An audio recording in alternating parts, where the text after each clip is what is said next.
અધ્યાય 2 સાંખ્ય યોગ. સ્વધર્મમપી ચાવેક્ષ્ય ન વિકમ્પિતુમર્હસી ધર્મ્યાર્દ્રી યુદ્ધાશ્રયોન્ય ક્ષત્રિયસ્ય ન વિદ્યતે. વળી સ્વધર્મને જોતા પણ તારે ભય પામવો ન જોઈએ, કેમ કે ક્ષત્રિય માટે ધર્મયુક્ત યુદ્ધથી વધીને બીજું કોઈ કલ્યાણકારી કર્તવ્ય નથી.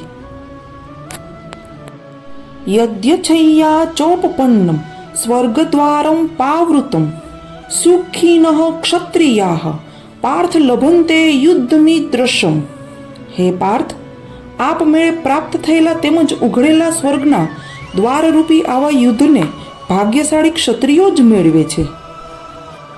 અથ ચેત્વમિમં ધર્મ્ય સંગ્રામં ન કરિષ્યસી તતઃ સ્વધર્મં કીર્તિ ચ હિત્વા પાપમ વાપસ્યસી. આમ છતાં પણ જો તું આ ધર્મયુક્ત યુદ્ધ નહીં કરે તો સ્વધર્મ અને કીર્તિને ગુમાવીને પાપને પામીશ. અકીર્તિ ચાપી ભૂતાની કથિષ્યંતી તે વિયાયમ સંભવાવિતસ્ય ચાકીર્તિ મરણાર્દતિ રિચ્યતે. એટલું જ નહીં, બધા લોકો ઘણા લાંબા કાળ સુધી રહેનારી તારી અપકીર્તિ પણ કહેશે, અને ગૌરવશાળી પુરુષ માટે અપકીર્તિ મરણથી અધિક છે. ભયાદ્રણા દુપરંતમ મન્સ્યન્તે ત્વા મહારથા યેષામ ચ ત્વમ બહુમતો ભૂત્વા યાસ્યસી લાઘવમ. તારા અતુલનીય પ્રભાવને લીધે જેઓ તને ઘણા સન્માનની દ્રષ્ટિએ જોતા આવ્યા છે, તેમની દ્રષ્ટિમાં તું તુચ્છતાને પામીશ. તે મહારથીઓ તને ભયને લીધે યુદ્ધથી વિમુખ થયેલો માનશે. અવાચ્યમ વાદાંસ્વ બહૂન વદિષ્યંતિ તવાહિતાઃ નિંદનંતસ્તવ સામર્થ્ય તતો દુઃખતરમ નું કિમ.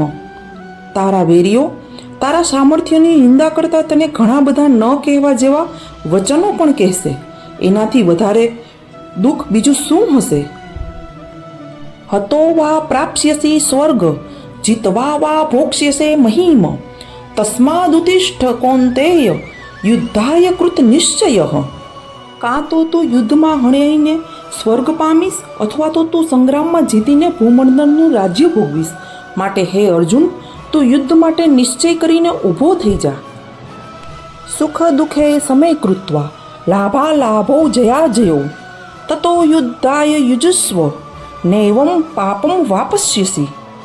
જય પરાજય, લાભહાનિ અને સુખ દુઃખને સમાન સમજ્યા પછી યુદ્ધ માટે કટિબદ્ધ થઈ જા. આ પ્રમાણે યુદ્ધ કરવાથી તું પાપને પામીશ નહીં.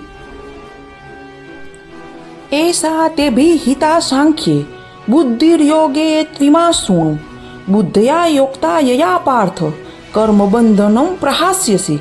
હે પાર્થ, આ બુદ્ધિ તારા માટે જ્ઞાનયોગના વિષયમાં કહેવામાં આવી, અને હવે તું એને કર્મયોગના વિષયમાં સાંભળ.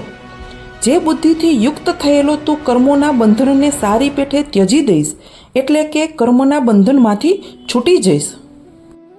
નેહાભિક્રમ નાશોસ્તિ પ્રત્યવાયો ન વિદ્યતે સ્વલ્પમ મસ્ય ધર્મસ્ય ત્રાયતે મહતો ભયાત.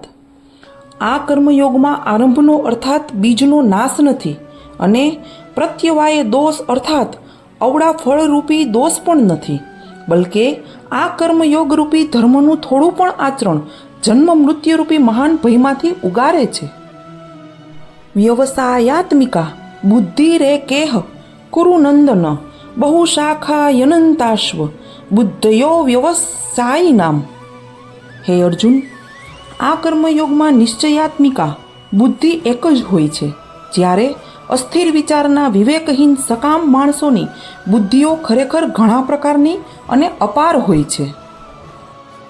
યામી મામ પુષ્પિતામ વાચમ પ્રવદંત્ય વિપશ્વિતઃ વેદવારતાઃ પાર્થ નાન્ય દસ્તિતિ વાદિનઃ કામાત્માનઃ સ્વર્ગપરા જન્મકર્મ ફલપ્રદામ ક્રિયા વિશેષ બહુલાં ભોગેશ્વર્ય ગતિં પ્રતિ. ભોગેશ્વર્ય પ્રસક્તાનામ તપાહ્યુતે ચેતસામ વ્યવસાયાત્મિકા બુદ્ધિ સમાધો ન વિધીયતે.